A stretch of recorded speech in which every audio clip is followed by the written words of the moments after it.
The first Chief Daddy movie wasn't perfect, but boy oh boy, was it fun. Within the first 10 minutes, we got introduced to a failed rapper in Falz's Famzy Beecroft, his dumb but loyal girlfriend, always rooting for him even in the weirdest of places, and Ukwa and Susanna's continued on-screen banter carried over into a new franchise. Susanna. Unless your family's problems come directly from the devil himself, chances are you'd find yourself laughing more times than not while watching this movie. It is silly, of course, but it is a kind of silly that is measured and revels in the strengths of the things that make it silly. The characters are stupid, and the actors don't take themselves seriously because everybody understands what kind of world this is. A world where even though the family patriarch has just died, his large family can't get past their differences to give him a befitting burial. Instead, they turn it into a carnival showdown. This is the world of Chief Daddy, released in 2018 from the minds of Go Abudu and her team at Ebony Live Studio. And it was fine for what it was. Back then, when this film came out, we didn't quite know what to do with the Ebony Live team, to be honest. They were in an interesting place in their history. The smash hit that was The Wedding Party was just 2 years ago, and even though its sequel, Destination Dubai, from the preceding year was a critical failure, they were still enjoying a lot of goodwill from the audience. It helped that Chief Daddy wasn't a colossal mess. I mean, it was a mess in some places, but it was the good kind you could take it. The kind that everyone knows is a mess, but the fun, sweet-smelling kind. The byproduct of some fine dining menu that some orishirishi 3 days leftover beans that... This was the tush kind of mess. And because it made money, lots of it, to the tune of 387.5 million naira, where it currently sits at the number 15 spot of highest grossing Nollywood movies of all time, 8 years after its release. You already know what came next. And with that, the curse of the sequel came upon it almost immediately, and that's how Chief Daddy 2 Going for Broke was born. Why? Chief Daddy 2 was released on January 1, 2022, New Year's Day. Happy New Year, everybody! Happy New Year! This was a time when streaming services were seriously courting our top filmmakers, and Lord knows how much was offered to Mo Abudu, rightly so if I do say so myself, for her to abandon cinema for the streamer. She and her creative team took almost 4 years to cook and concoct this potion. It was a sequel no one really asked for, so the least they could have done was to outdo themselves. I mean, it's common sense, right? Well, they did outdo themselves. All these years later, I still can't get it out of my head. So I mean, they did outdo themselves. That's just what it says. You get it? Okay. If you don't get it, forget about it. Chief Daddy 2 was a travesty. Scratched out. Chief Daddy 2, ridiculous. It was so bad that it made the first film look like Oscar material in hindsight. And the Oscar goes to... I mean, we've seen bad movies before, but Chief Daddy 2, that was a discovery. And the effrontery to release it on the first day of a new year felt like an insult to all our collective intelligence. This one went beyond the desire for a sequel. It had cash grab written all over it, without an iota of soul that made the first one presentable. Deeper pockets from Netflix and a flasher production budget couldn't save this one. And before we fully descend into the mud with this sequel, let's take a quick step back and look at the first movie again to get reintroduced to some of the characters who drove the entire story. In the beginning, the high-maintenance wife, Kemi, who leaves all her husband's care to the chief maid, Madam Pat. This one has a bone to pick with almost everybody in the cast. Then there's her son, Femi. He nurses a passion for music, but the problem with it is that he has no talent and continues to sing one apology after the other. Then there's the mischievous duo, Tinu and Tenny, always clashing but still in sync, almost like twins, but they are not. Then there's Auntie Ajoke, played by the late Rachel Oniga. She is Chief Daddy's sister and she's almost always around. And not just that she's around, she calls the shot a lot of the times, which is funny to see. We have Nike. She bore him a daughter, Ireti, and this pisses Kemi all the more when they show up. There's a Caneb too. She's one of his many mistresses and she's a feisty one with a waist to die for. If you know, you know. You get it? If you don't get it, forget about it. There's Justina, aka Sissy Ice Cream, aka Chief Daddy's favorite. At first, we thought she was one of his mistresses, only to discover she's an adopted daughter from an orphanage he ran, and he, for some reason, kept it secret from everybody, which is silly, but we get along with the program. To round up the list of main players, we have Shofa Donatus, Chief Daddy's personal driver, played by Gemo, and Madam Pat, played by Patience Ozopo. These two are members of staff, but we see them hanging out with the rest of the family almost every time. It can get confusing. But like I said, it's a dysfunctional family, so just get along with the program. It's a chaotic mix of characters and personalities. I mean, Chief Daddy himself is a chaotic person. It's only sad that we get to meet him at the tail point where he's about to die, and we don't really spend time with him. But the aftermath of what he left behind, there's a lot of story about what he was as a person. Chief Daddy left his family one more big surprise when another secret love child, Dami Baggio, a successful footballer, shows up at the doorstep. Chief Daddy knew the kind of family he had, and now that they're even larger, he understands that they would continue to banter all the way to their own grave, and so he left behind some very explicit instructions upon the event of his death. Amongst other things, it says that he wants to be laid to rest a week after the reading of these instructions. He wants his family to get through the funeral in peace, else his will won't be read until 70 years later. He has assigned rules to everyone gathered towards the execution of the funeral. Failure to do your part and the will remain locked for 70 years. He also wants them to stay under one roof till the funeral happens. And with that, we understand that the show is properly on. It's showtime! Should be easy peasy, I mean, when you have millions on the table waiting for you to grab. But almost immediately after the reading of these instructions, they start to argue over what Chief Daddy's favorite color is, and then you know that this is going to be a very long road to redemption for these ones. But eventually, as you'd expect, they walk through their BS, come together as one family unit, and try. They really try in their own way to honor the man who gave all their lives more financial meaning. Because the pending IPO deal that has tied up all his money would have them wait until a few months later for things to get resolved, and it's a hilarious way to wrap things up. But at this point, as you'd expect, one big family, they don't mind anymore. They laugh it off. I mean, what is a few tens or hundreds of millions of naira when Chief Daddy has gifted them the biggest thing ever from the grave? Family. You don't turn your back on family. He gave them love, family, and unity. What he could not achieve in his 60, 70, 80 years of life, he did it in under 7 days. Clap for Big Daddy, I beg.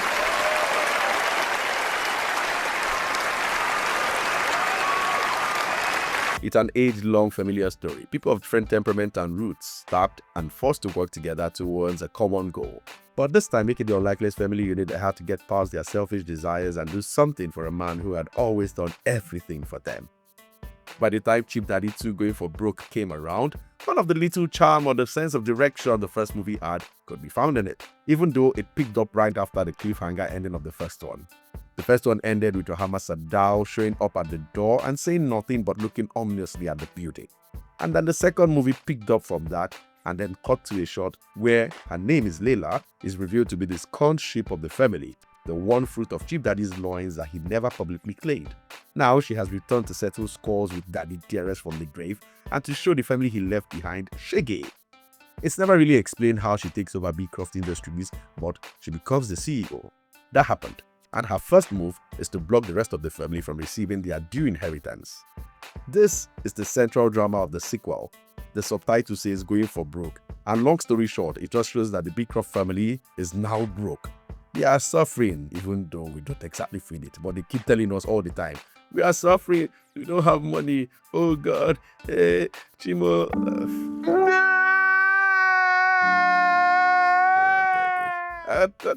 Then, if you look at it, holistically, compare the premise of the first movie to the second one, you can already see that this sequel is at a disadvantage because its premise is actually weaker, and that is even made worse by the disastrous execution it got. The writing, acting, and direction are all noticeably worse from here on out. From the first scene where Layla is addressing the rest of the family gathered, telling them that they keep spending money that they don't have while she works her ass off to keep the family running, she turns off their money supply, boldly declaring the presence of one of those castle and castle lawyers that she will not honor Chief Daddy's final wishes as stated in his will. And just guess what the lawyer says. You know what? This might all be legal, but that doesn't make it fair.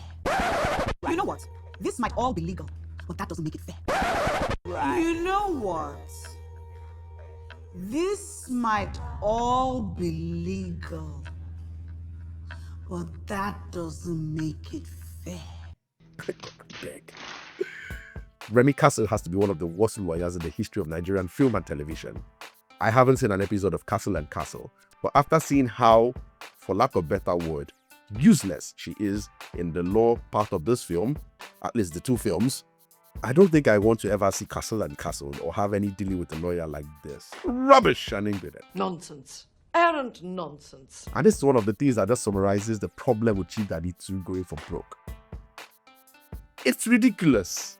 But it isn't just that it is ridiculous, because after all, Chief Daddy, the first part, was ridiculous. The problem is that it doesn't understand why the first movie worked, despite being ridiculous. The first film may have been a plot-driven one, but its special sauce was really its characters.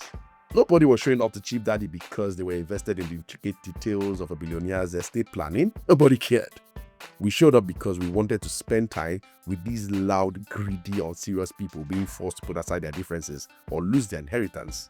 We wanted to watch Kemi and Auntie Ajoke quarrel, but in a sensible way that made sense. We longed to see which new woman or child will walk through the door claiming to have ties to Chief Daddy, the ultimate philanderer, because that was established that was his character.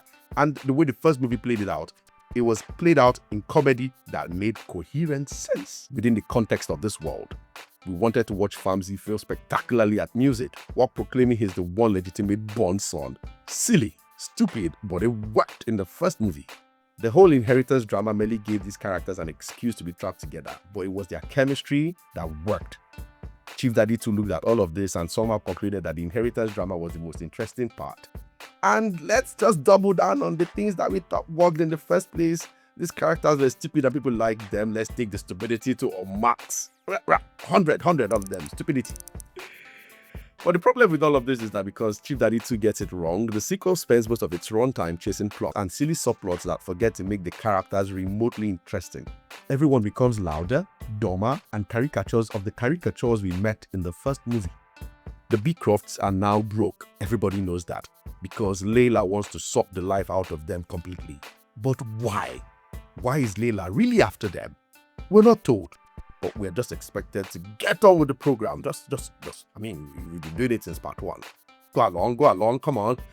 The once wealthy family is now struggling terribly, and everyone is forced to step up in cartoonish ways, especially Famzi. Famzi, of all people, whose apologetic music career may become the financial lifeline for the rest of the family. Make it make sense. There's also the real-life problem of Ebony Life getting deeper pockets to play with, courtesy of Netflix coming on board. Now, their biggest issue went from not having enough money to depict whatever it is they wanted to depict, to having way too much money and not knowing how to spend it. So of course, the film shoehorns the Dubai prop line, sending Famzi and Sisi Ice Cream on a detour to the Emirate after a chance encounter with someone who promised them access to high-level investors for Famzi's music, blah, blah, blah, blah, blah. But like many things in this sequel, that arc simply evaporates. It goes nowhere. No, the characters went to Dubai, of course. Ebony Light needed to show off that they have money now. But within the story, the arc went nowhere. It was pointless. There was no investor, no payoff, no consequence. Just a flimsy excuse to fly existing characters to Dubai, padding some new ones like Brother Shaggy's Omar, burn screen time doing silly and senseless things, and return to what's left of the main plot as if nothing happened. And this becomes a pattern. The movie's lack of focus in taking down Layla, a character who for the most part feels forgotten. We don't see her for long stretches, and when she shows up, she does nothing remotely interesting, nothing remotely villainy. You could actually even take Layla out of the story and still look as stupid as it was. Well, I mean, taking down Layla was supposed to be the spine of the story, but instead of building around that, the film kept inflating itself with subplots that either go nowhere or should never have existed in the first place. So many unnecessary subplots and the absence of meaningful ones where they should actually exist. And this is another part of flaws that define the sequel. Why are we spending so much time with Brother Shaggy's driver character and his stupid girlfriend arguing in the streets of Dubai? Right? From where to where? Please. Why is it that Zainab Balogun's character, who basically was functioning as one of the same characters in the first movie, why she's suddenly petty and selling out her family for content? It doesn't make sense. It felt like this was another character entirely. No in-universe explanation was given for this whatsoever, and once again we're expected to just get on with the program. Why are Tenny and Tino stuck in endless teenage-like squabbles over a man? This felt like filler and it was stupid, but this is what they spent the entire movie doing. Why? The whys accumulate faster than the story can answer them. Even in the times when it bothers to give answers, they are flimsy and stupid. Stupid. That's a word that has recorded so much of this film. I think the subtitle should probably have been stupid. Chief Daddy 2, stupid. And what we're left with at the end of the day is a film that doesn't feel like an escalation of its predecessor, but a distortion of the few times that actually worked in it. Every character has become stretched beyond recognizability, turned up in volume, but stripped of all forms of intention. It is not just that the characters are worse in this one, it is that they no longer feel like the same characters at all. Even the casting choices reinforce the same sense of lack of purpose or excess of purpose. The film is bloated with familiar faces, like the first one. But in this one, a lot of them are just there for their faces, literally. They have nothing to do. Take away the likes of Ekanem, Madame Pat, Shofa Donatus, and very little changes. These characters barely had lines in almost 2 hours runtime. And these are the ones I'm spotlighting. There are some other ones. Take away about half of the supporting cast and the story remains structurally the same. Which raises an uncomfortable question. Were all of these characters written into the sequel because the story needed them or because the film needed names? You know what, scratch that question, is unnecessary. We all know the answer. A roster built not for narrative necessity but for recognizability is just a collection of popular faces thrown into scene and hoping that, yes, let's give you 5 faces that you know and like, and then, yes, just in your book, right, substantial. This makes sense. Well, they don't need me to tell them that that plan didn't work. And that decision bleeds directly into the performances. The acting across the board feels weaker than the first film, and not necessarily because the actors suddenly forgot how to act, but because the material that they had to work with gave them nothing stable to hold on to. Even seasoned performers are forced into exaggerated beats that don't land, while new additions to the cast feel completely adrift in a story that never defines its tone clearly enough to guide them. Everybody is just doing anything that they like, and it is showing, and it is stupid. And the result is a film that feels constantly overstuffed but never full, loud but not alive, busy but not meaningful. And that, perhaps more than anything else, is what makes Chief Daddy 2 so exhausting to see through. A comedic family drama that mistakes chaos for humor. It's a mess, the smelly kind, and it's sad. Looking back now, Chief Daddy 2 feels less like an isolated mistake and more like a symptom of a particular era in Nollywood. The Netflix era gave filmmakers bigger budgets, wider audiences, and opportunities previous generations could only dream about. But it also exposed a problem that had always existed beneath the surface. Money can improve production values, but it cannot create a good story. If you don't have it right from the paper, every other thing that you are doing is a waste of time. For years, Nollywood had survived on resourcefulness, and suddenly resources were now abundant. And then the challenge shifted from making movies with limited means to finding stories actually worthy of those available means. Chief Daddy 2 feels like a project that had every advantage, except the most important one, a reason to exist. That's perhaps what makes the sequel so fascinating. The first Chief Daddy wasn't ambitious. It wasn't trying to redefine comedy. It wasn't trying to be profound. It simply understood its assignment and executed it with enough charm to win people over. The sequel had more money, more visibility, more resources, and arguably more talent at its disposal, yet somehow it feels smaller because audiences can forgive technical limitations, they can forgive rough edges, they can forgive the occasional ridiculous subplots. What they struggle to forgive is the feeling that the film exists simply because it could, just to waste their time. 8 years after the original film, people may still talk about Chief Daddy fondly. Not because it was great, not even close, but because it was entertaining. That's the truth. It was stupid, but entertaining. But at the mention of Chief Daddy 2, all the joy in the room gets sucked out. That is its legacy. It is remembered mostly as a cautionary tale. Proof that not every financially successful movie needs a sequel. And proof that sometimes the most loving thing you can do for a story is leave it alone. Chief Daddy died in the first movie. In hindsight, perhaps the franchise should have died with him.